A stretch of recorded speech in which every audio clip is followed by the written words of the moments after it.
મિત્રો, દરેક મનુષ્યના જીવનની અંદર કોઈ સુખ અને દુઃખ આવતું જ હોય છે.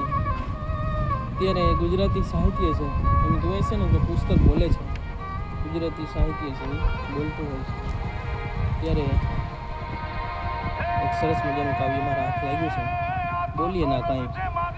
રાજેન્દ્ર શાહનું ખૂબ જ સરસ મજાનું કાવ્ય કે ક્યારે ચૂપ રહેવું, ક્યારે બોલવું, કેવું બોલવું, એ આ જીવનનો બોધ છે આપણને.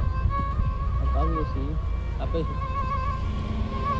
આ દુનિયાના સમાજની અંદર સુખ અને દુઃખ જીવનની અંદર આવે છે, પરંતુ આ દુનિયાને આ સમાજને એ દુઃખને જાણવામાં જ રસ હોય છે, આનંદ લૂંટતા હોય છે.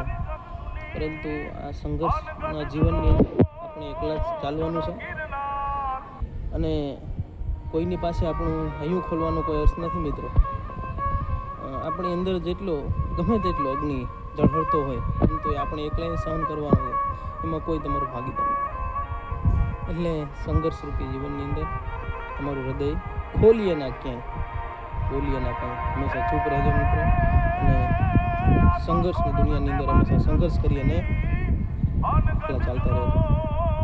જય શ્રી કૃષ્ણ.